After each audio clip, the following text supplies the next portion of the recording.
بسم اللہ الرحمن الرحیم۔ تعریف کی ابتدا کب اور کس طرح ہوئی؟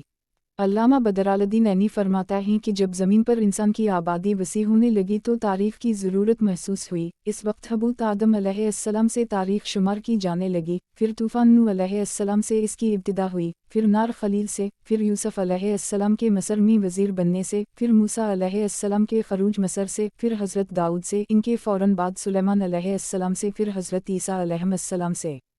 اس کے بعد ہر قوم اپنے اپنے علاقہ میں کسی اہم واقعہ کو سن قرار دیتی تھی۔ مسلح قوم عمر نے واقعہ طبایہ کو، قوم بسان نے صد سکندری کو، اہل صنعا نے حبشہ کے یمن پر چڑھانے کو سن قرار دیا۔ علامہ عینی مزید لکھتے ہیں کہ جس طرح ہر قوم نے اپنی تعریف کا مدار قومی واقعات و خصائص پر رکھا، اسی طرح اہل عرب نے بھی تعریف کے لیے عظیم واقعات کو بنیاد بنایا۔ چنانچہ سب سے پہلے اہل عرب نے حرب بسوس، یہ وہ مشہور جنگ ہے جو بکر بن وائل اور نبی زحل کے درمیان ایک اونٹنی کی وجہ سے 40 سال تک جاری رہی، سے تعریف کی ابتدا کی۔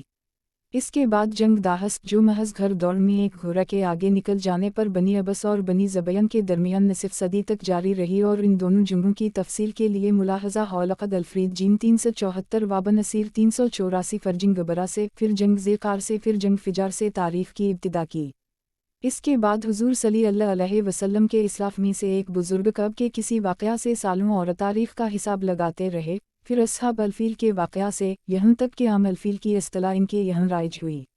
ملاحظہ ہو احمد القاری للعلامہ بدرالدین عینی جیم 1766۔ لیکن اتنی بات واضح ہے کہ رومیوں اور یونانیوں کے دور، بالخصوص سکندر اعظم کی فتوحات سے تعریف کا وہ حصہ شروع ہوتا ہے جس نے دنیا کے اکثر ملکوں کے حالات کو اس طرح دنیا کے سامنے پیش کیا کہ سلسلہ کے منقطع ہونے کی بہت کم نوبت آئی، اور عام طور سے یہیں سے تاریخ زمانہ کی ابتدا سمجھی جاتی ہے۔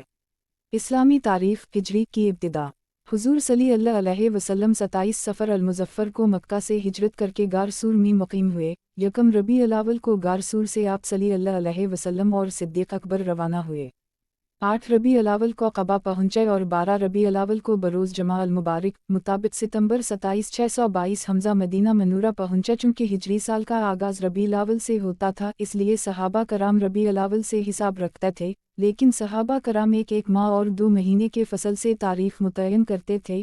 حضور صلی اللہ علیہ وسلم اور صدیق اکبر کا پورا زمانہ اسی طرح گزر گیا، پھر فاروق اعظم نے اس مسئلہ کو مستقل طور پر طے کر دیا۔ اس تاریخی حقیقت کا اشارہ مولانا ابو الکلام آزاد نے اپنی کتاب رسول رحمت میں کیا ہے۔ بہرحال تاریخ اسلامی کا مسئلہ مستقل طور پر سن 17 جمادی الاولہ بروز بدھ طے پا گیا۔ حضرت عمر کے زمانہ خلافت میں ابو موسی اشعری عراق و کوفہ کے گورنر تھے۔ ایک دفعہ انہوں نے حضرت عمر فاروق کے پاس خط لکھا کہ آپ کی طرف سے ہمیں جو احکامات اور ہدایتیں ملتی ہیں ان میں تعریف نہیں ہوتی، اس لیے معلوم نہیں ہوتا کہ یہ کس تاریخ کا حکم نامہ ہے، جس کی بنا پر بعض دفعہ ان پر عمل کرنے میں دشواری پیش آتی ہے۔ اس پر غور کرنے کے لیے حضرت عمر نے مجلس شورا منعقد کی اور اکابر صحابہ کو جمع کیا، جن میں حضرت عثمان اور حضرت علی بھی تھے۔ یہ بحث شروع ہوئی کہ سن کی ابتدا کب سے قرار دی جائے۔ حضرت علی نے ہجرت کی رائے دی اور راس پر سب کا اتفاق ہو گیا۔ اسلامی تعریف کے لیے ہجرت کی ترجیح کی وجوہات۔ ہجرت کے بعد مدینہ میں ایمان والوں کو ایک مضبوط قلعہ اور مستحکم مرکز مل گیا۔